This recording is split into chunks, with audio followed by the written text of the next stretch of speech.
Welcome to History's Greatest Love Affairs, where every month we present the human story behind history's star-crossed lovers in tales of timeless devotion and passion.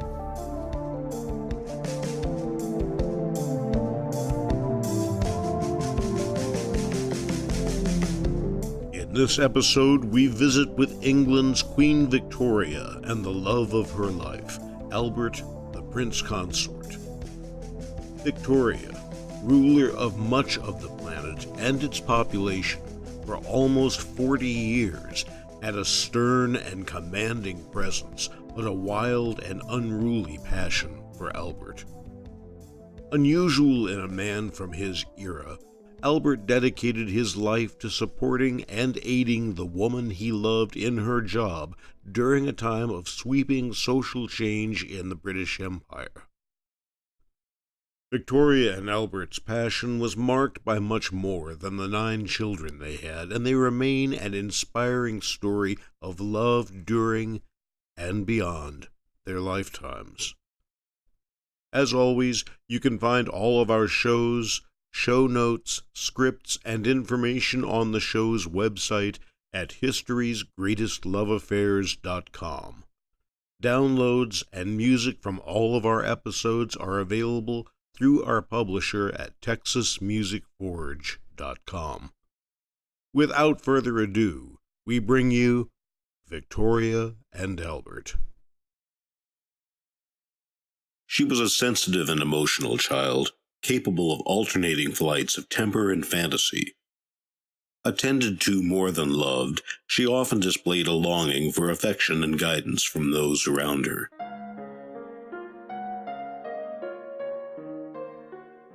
She relieved some of this longing with a reliance on her place in the social order and a fiercely cultivated moral self-righteousness. All of 18 years old, she was also the reigning Queen of England in 1837. Victoria came from a famously stubborn and quarrelsome royal family. The House of Hanover had produced an unloved and little-respected line of monarchs who presided over a striking decline in England's fortunes, including the loss of their American colonies. A product of the incestuous network of royal families on the continent with little interest in the world beyond, the line of Hanoverians had almost sputtered to a stop with the death of King William IV and the accession of his teenage niece to the throne of England.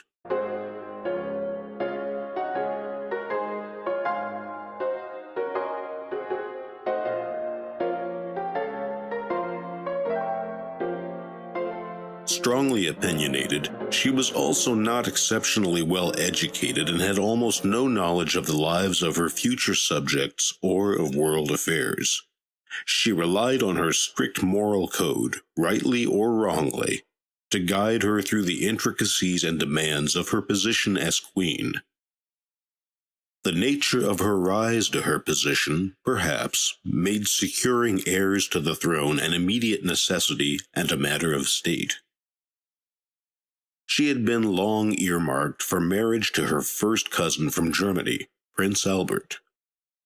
They had met in 1836 in the course of a family-arranged courtship. Albert viewed his future bride as little more than a duty designed to produce a line of succession, and showed remarkably little enthusiasm for the work involved in producing that line. Sex and passion for Albert were dangerous territory. His family, including the sexual lives of both his mother and father, had provided lurid gossip and scandal for the salons of Europe for years. His mother had even been banned from court and barred from seeing her children due to a particularly salacious affair. Albert's reigning passion in life up until now had been to set himself as far apart from his family as he possibly could. He threw himself into a pursuit of the arts and sciences with the intention of becoming a model ruler. Described sometimes as priggish or self-righteous, he was nevertheless a world apart from the men Victoria was surrounded by.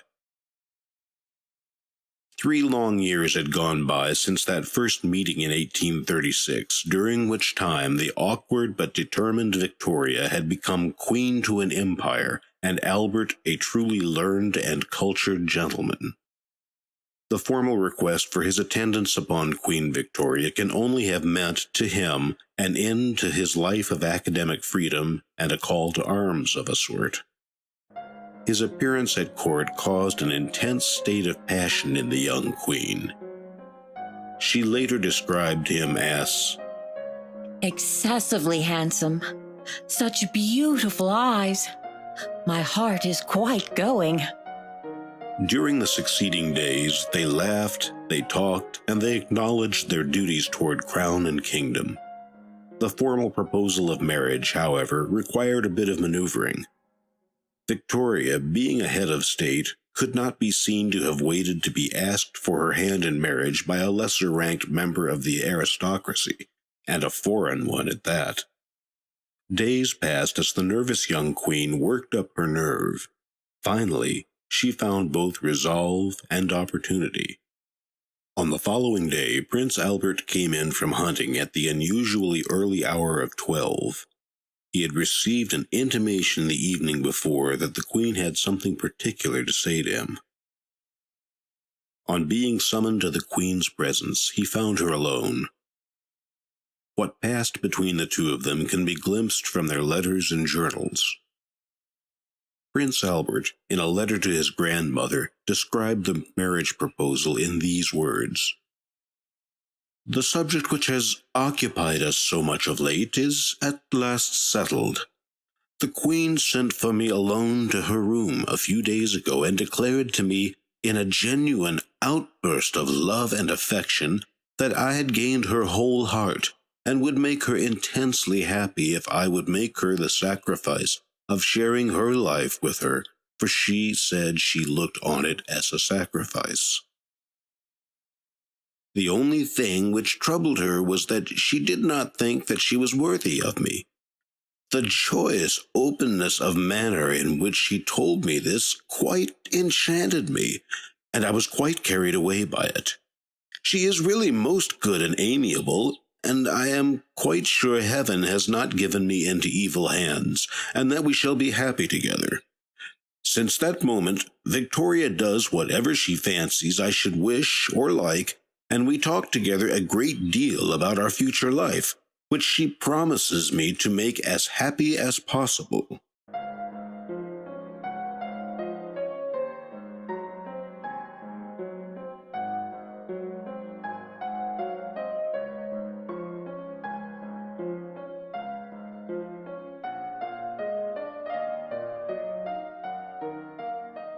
Victoria, according to her custom, recorded her feelings in her diary.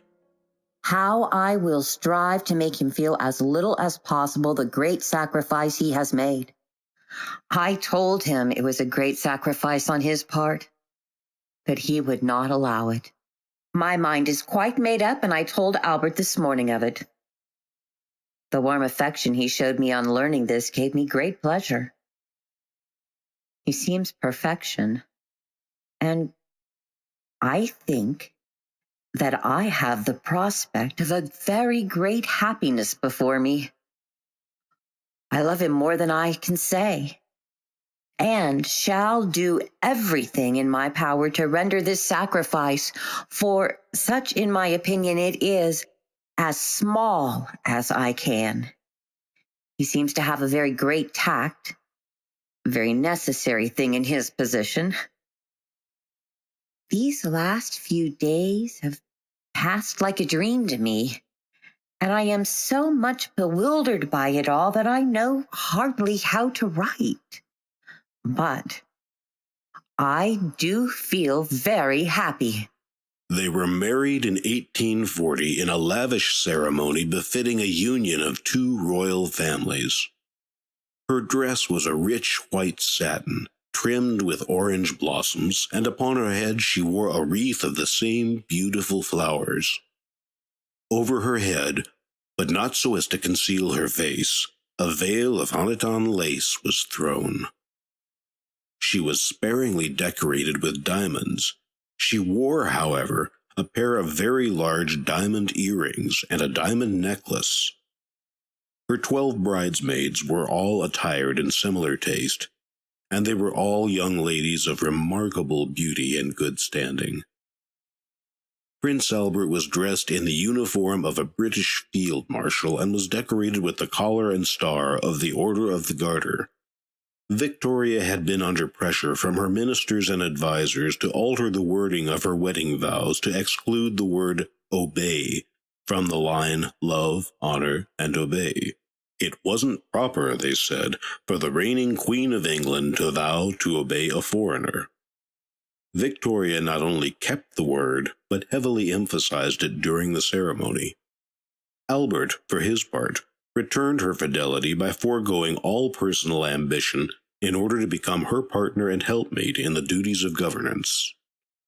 He said in a letter to the Duke of Wellington, declining the command of the army, that his principle of action was to sink his own individual existence in that of his wife, to aim at no power by himself or for himself, to shun all ostentation, to assume no separate responsibility before the public.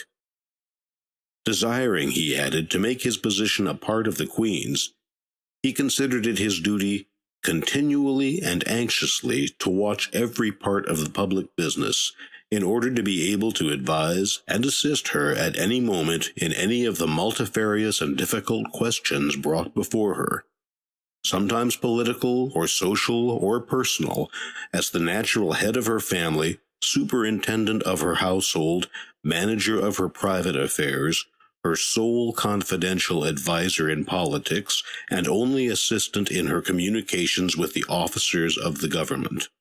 He often advised her and, in reality, was as much the King of England as if he'd been born to it.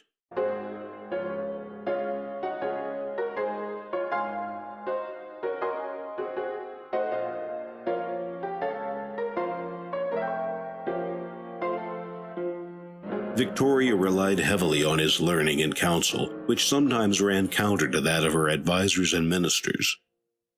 When she was urged to assert her authority as head of the house and nation, since her husband was but one of her subjects, she would reply that she had solemnly promised at the altar to obey her husband, and that she would never consent to limit or refine away the obligation.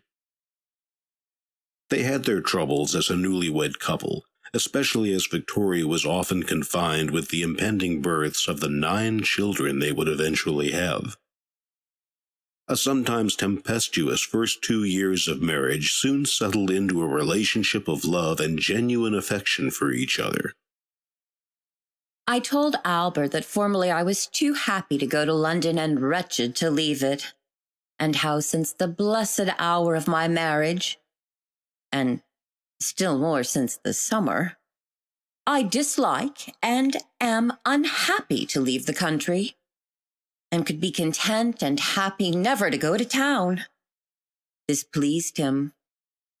The solid pleasures of a peaceful, quiet, yet merry life in the country, with my inestimable husband and friend, my all in all, are far more durable than the amusements of London, though we don't despise or dislike these sometimes. Victoria's passion for Albert grew so powerful that it sometimes overwhelmed Albert himself, who could barely cope with the physical demands Victoria made on him. Albert's placid and undemonstrative nature contrasted with the sometimes emotional and volatile nature of the Queen. The union, however, produced 9 children in 20 years, and they were constantly in each other's company. Albert championed the arts and sciences on behalf of the Queen, and was widely credited with her newfound interest in the social welfare of her subjects. With Albert to guide her attention, Victoria became aware of the poverty, disease, and child labor which afflicted many of her subjects and sparked England's social reforms.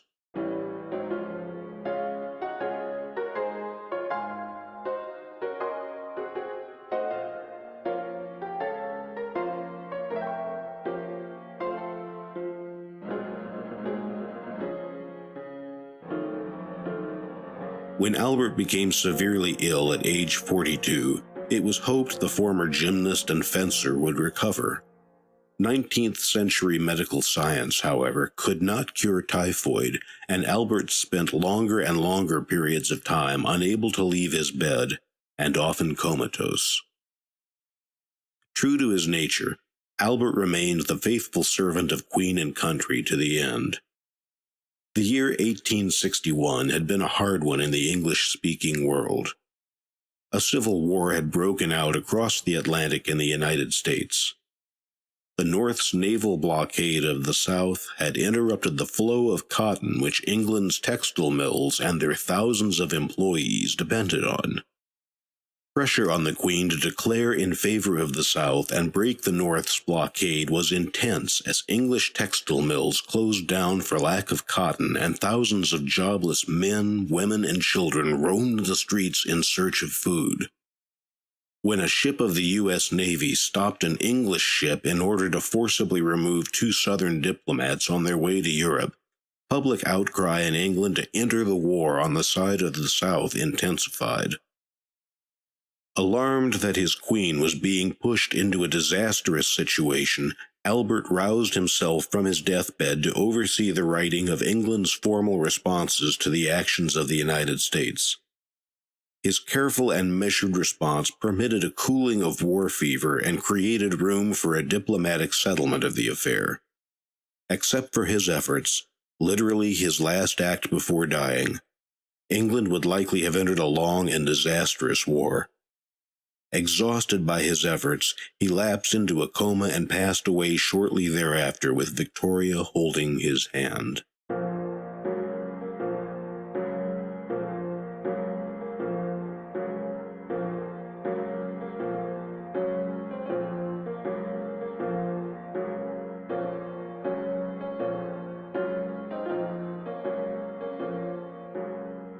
Queen Victoria was more than bereft, more than heartbroken, even by the florid emotional standards of the 19th century.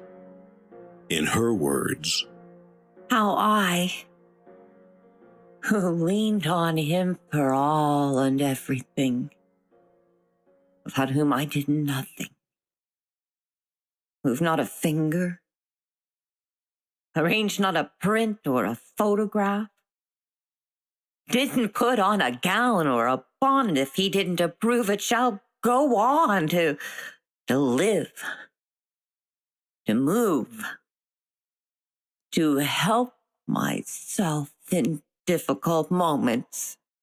Queen Victoria dressed in black for another 40 years until her death as a symbol of mourning for her dead prince. She kept Albert's suite of rooms exactly as he left them and caused hot water for shaving to be brought to his rooms every morning, just as it had been while he was alive.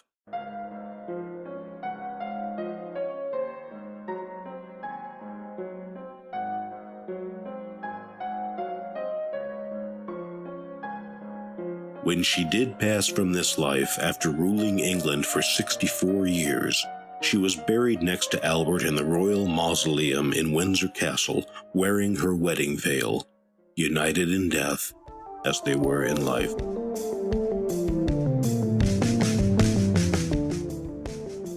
Thank you for joining us for this month's History's Greatest Love Affairs. You can find show notes, scripts, and more information at historiesgreatestloveaffairs.com. Better quality audio for this episode of History's Greatest Love Affairs and all songs from this series are available for purchase at texasmusicforge.com. We sincerely appreciate your patronage. If you like what you have heard, please post a review or, better yet, tell a friend, a lover, or someone you would like to have as either one. My name is Ed Kleiman. It has been my privilege and pleasure to be your host on History's Greatest Love Affairs.